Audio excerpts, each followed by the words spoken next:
फायदा में रह बे। जी हाँ, नमस्कार दोस्तों, स्वागत करते हैं आप सभी को आपका यूट्यूब चैनल टारगेट भोजपुरी।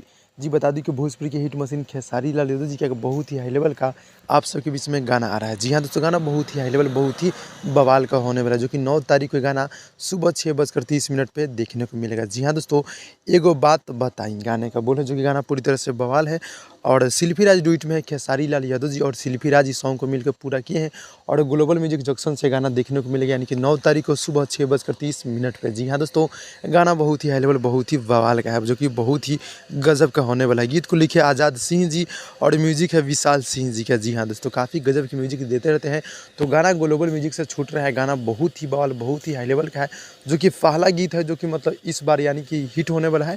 एगो बात बताई। जी हाँ दोस्तों, जो कि रानी एक्ट्रेस जी नजर आएगी, यानी कि वीडियो फिट में। गाना पूरी तरह से हाई लेवल है, बहुत ही बवाल है। आप सभी इस गाने को देखिए और ढेर सारा प्यार से बात दीजिएगा। जी हाँ दोस्तों, तो भाई लोग छोटा सा अपडेट था, अच्छा लगा तो लाइक कीजिएगा, अपने चैनल को सब्सक्राइब कर दीजिएगा। मिलते हैं अगले वीडियो में, तब तक के लिए धन्यवाद दोस्तों।